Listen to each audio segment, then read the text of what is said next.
3, 2.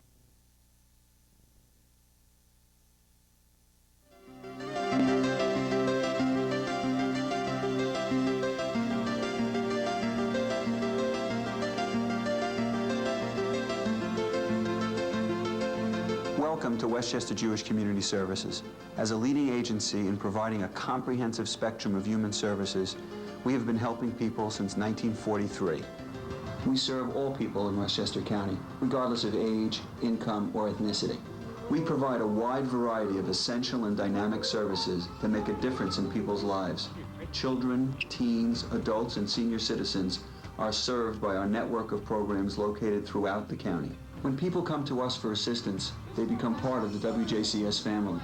Our highly trained and skilled staff focus on you and your family and are committed to becoming your partner in finding solutions. For more than half a century, we have been connecting people to services that help them overcome mental, physical, or emotional challenges. WJCS is here in your community when you need us. Welcome to the Ways We Care of Westchester Jewish Community Services. I'm Dale Wang, Director of Community Relations. WJCS is funded by government grants, private individuals and foundations, UJA Federation, corporations, and individuals. When parents suspect or experience their young child as different or out of sync with others of their age, they are often unaware of what to do or where to turn. When most preschoolers learn to play with other children and enjoy large and small motor activities, some may become tense, unhappy, or withdrawn in social situations. In recent years, educators and child development specialists have promoted early intervention services aimed at helping to lessen the effect of a potentially handicapping condition on the future development of social, physical, and learning skills. WJCS is proud to welcome a new program, Milestones, to our array of services for children and families with special needs. This important program provides early intervention for our youngest Westchesterites out of a new pediatric therapy center in New Rochelle. To introduce the program and discuss the range of services and their benefits, we have invited our new staff, and I'd like to introduce you to them tonight, and a parent who is participating in the program. So welcome Susan Myron, who is the program director. Thank you. It's nice to have you. Lori Garafano, who's the program and site coordinator. Hello. Welcome, Lori. Thank you. And Teva and Gracia, who is a parent of a special needs child. Okay. Welcome, Teva. Thank you all for joining us. Susan, I gave a little bit of an introduction, but I think people sometimes get caught up in jargon and don't quite understand what something means.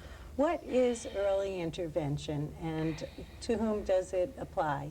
Early intervention is a program for children when parents are concerned about their children not meeting developmental milestones.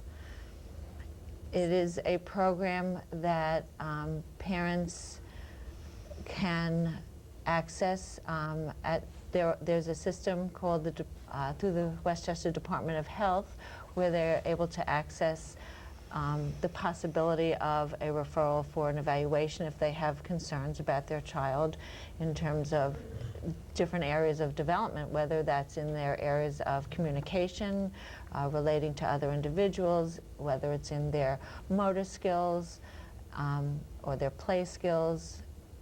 So this applies to children at what ages? The program can apply to children from birth and onward up through after the child turns 3, they can actually access some of these services through the school district, so through age 5, if we're talking strictly early intervention from children under 5 years old. So let's just say that a parent, when you say from birth, I guess there are some situations where parents would identify that a child isn't moving in a particular way? Or how would they pick up those cues so early on to know that a child is having some developmental delay? I think a parent really knows their own child and has an intuition and is trusting that intuition and monitoring and watching, but then it's having conversations with their family physician. It's always important to include a medical backup to discuss this, and trusting their gut. So, so a parent identifies that a child is having an issue, and you mentioned the Department of Health. How would they get to that point where the child would be eligible for early intervention services, and what does that mean? It's a process to that system. If a parent is concerned and they have a conversation with their physician or others, or they really just feel that their child is not progressing along the development that they feel, they can call the Department of Health at Westchester County themselves and make their own referral. And through that process, they would begin a conversation with the Department of Health. They would then possibly be referred for an evaluation. And that evaluation would be provided to them either at their home. Usually it's in the home. There are other places they can have that evaluation.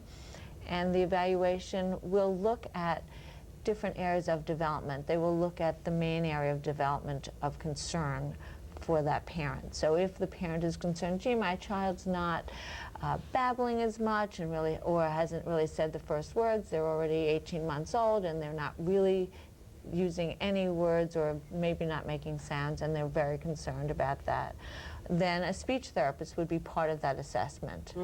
So it depends on what the area of concern is, and then there's specific therapists that would come in to do that assessment. Now, how does our program relate to what is identified by the Department of Health? When a family calls in for such an evaluation, there are many providers, and we are one of the providers who has a contract with the county, who is deemed as a agency that is allowed to perform these evaluations. So the parent can select, one of these providers, and we are one of them. Okay, so let's just take this the next step. I know that when a child is eligible for services, then all of the therapies and anything that goes on is provided free to that child and family? If they're eligible through the system, yes. And just to backtrack for a minute, the evaluation is also at no cost to families.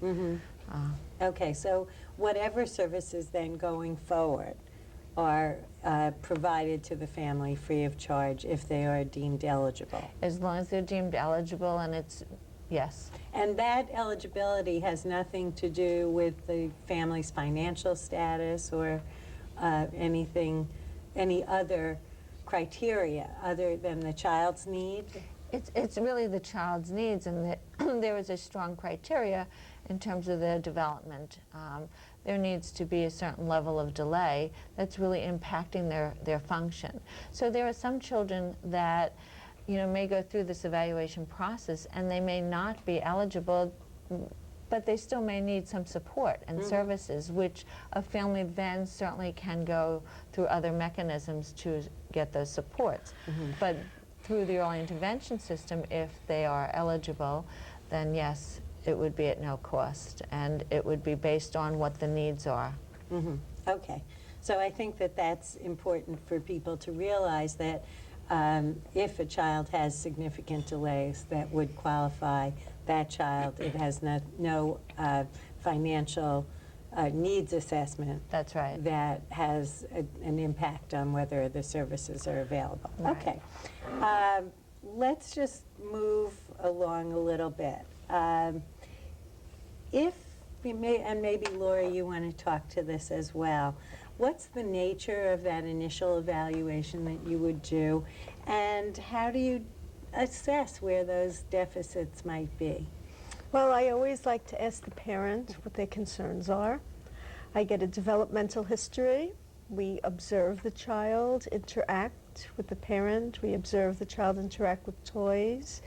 In my case, I'm an occupational therapist, so I would watch the child's motor skills, how they use their body in play, how they use their upper extremities. I evaluate how they perceive various sensations, because at this age, in a child's development, they take in and they learn through their sensory systems, through their eyes, how they process information through their ears, through their hands, how they move through space gives them a perception of three-dimension and space. So I observe how they do that. I also give a standardized test for sensory processing. I give a standardized test for fine motor processing, and I always take a very, very detailed developmental history. Not only what age did they walk and what age did they crawl, but how do they negotiate space. So that comes from the physical perspective. Right.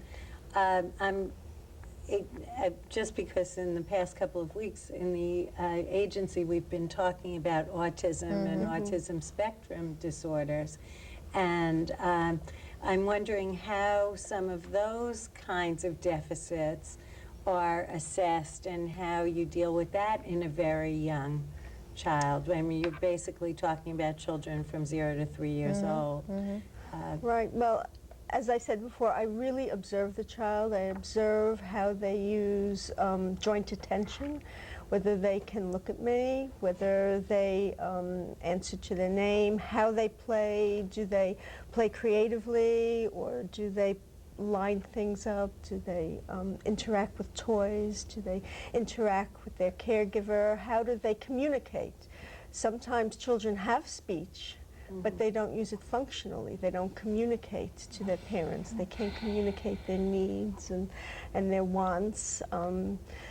I find these children have a great difficulty looking at faces. They have great difficulty planning their movements. So when an evaluation is done to specifically look at that, those are the kinds of behaviors that are being observed, whether it's by a psychologist or a special education teacher who does the other pieces of the evaluation, because more than one person is involved in an initial evaluation that a child might receive. Okay. What is actually available through the Milestones program to people once an assessment is made? What are the different services that can help a child move from the assessment of that deficit to starting to compensate or overcome that deficit? Well, we offer occupational therapy, physical therapy. We offer speech therapy. We offer parent education. We offer groups, mommy and me groups. We offer enrichment groups to these children. Am I missing anything? Yoga, music. Right. Yoga, music.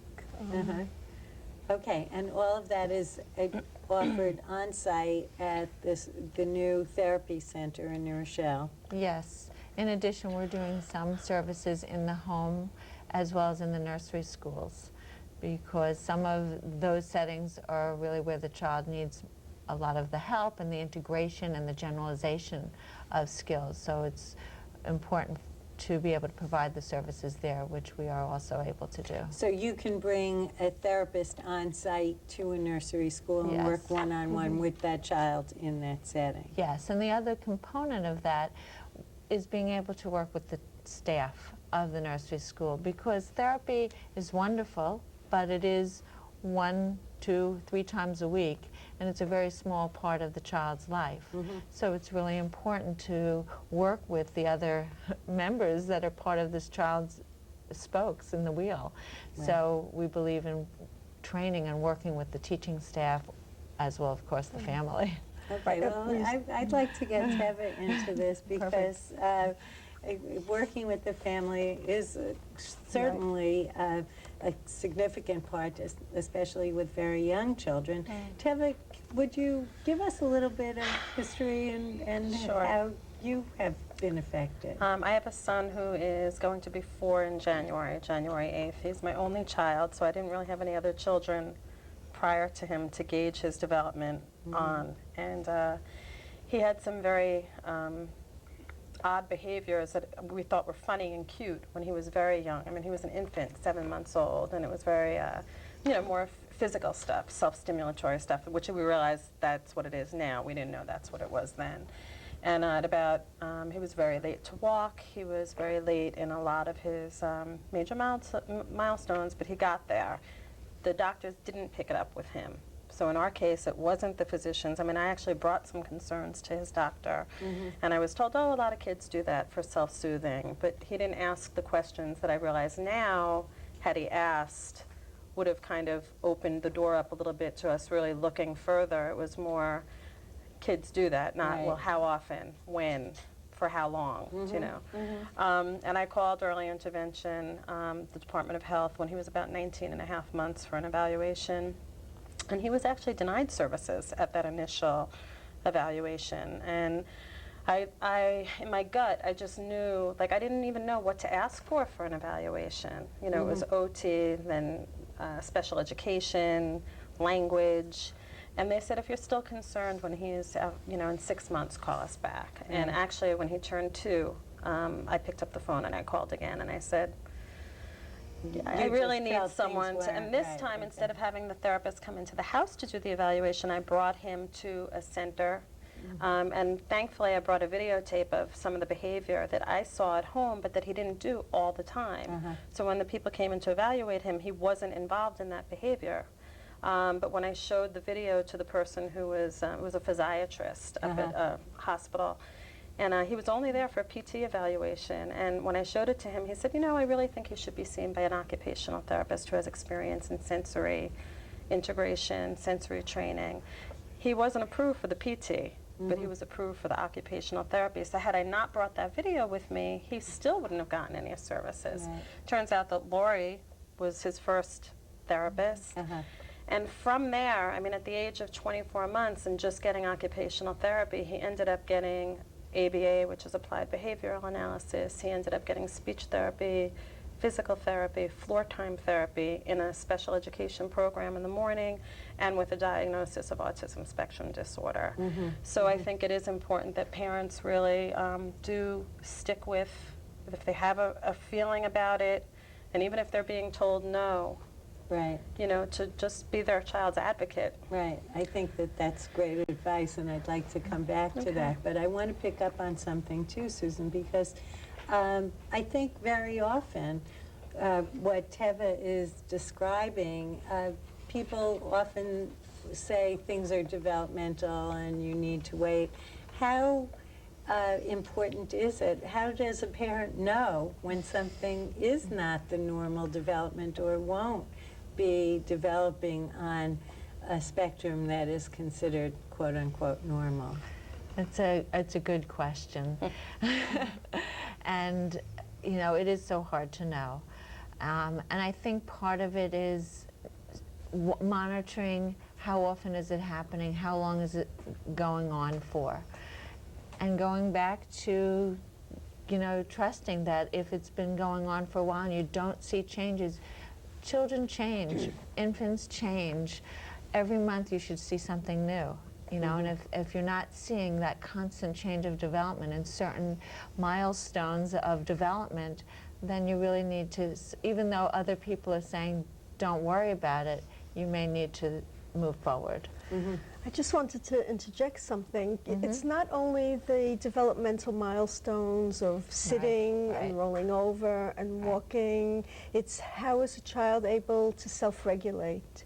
How is a child able to share joint attention and engage? How can the child interact with peers, with parents, with family? Those are milestones that are very important too. How does the child communicate? Does the child use words? Does the child use gestures? Some children have words to label but they can't communicate. Right, right. So those are also milestones that are very important.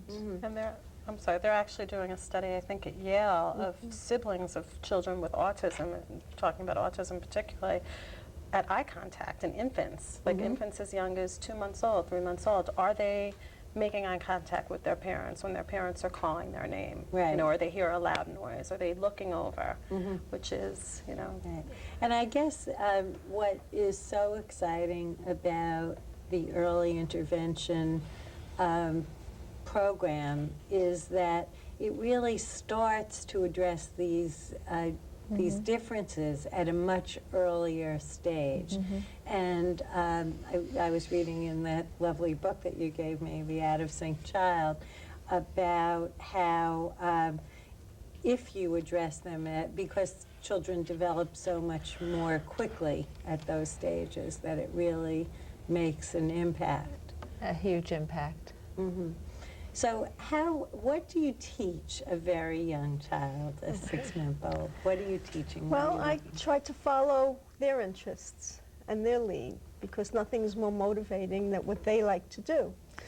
So, for example, if the goal is joint attention, I'm following the child's lead. I share their interests. I really use high affect. I use lots of physical movement too, a lot of positive reinforcement, and that's how I work on engagement with the child. I don't tell the child to look at me because I want them to internalize. I want them to want to look at me. If I'm working on a skill, in, for example, postural control, I'll sit them on a ball, or I'll sit them on an uneven surface, and as they're doing what interests them, I'll be just moving the surface so that they're using postural adjustments to sustain balance and to remain upright and activate their bodies to do the task.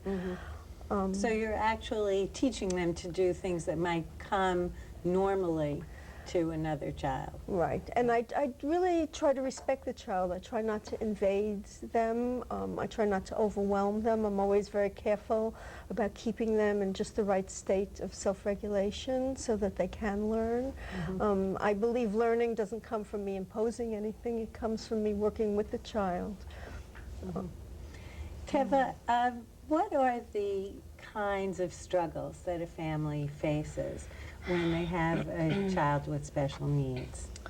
Well, I can speak about what we faced, and in the beginning, it's just it's like another world opens up to you. It's like you're swallowed by it, and I think in our case, thank God, we weren't in denial. I think we were ready to hear it and to do something about it. And just to backtrack, I picked up the phone the day after my son's 2nd birthday party and asked 10 of my friends, did you notice anything? And every single one of them said, yes, a year ago I didn't want to say anything. And I was kicking myself for not asking a year ago. I wasn't ready, I guess, to I don't know. But it's learning a whole nother language. It's learning, you know, I throw out these words to people, and if they don't have children with special needs and aren't in the system, they kind of just sit there smiling, but I don't think they have a clue as to what I'm talking about. It's really...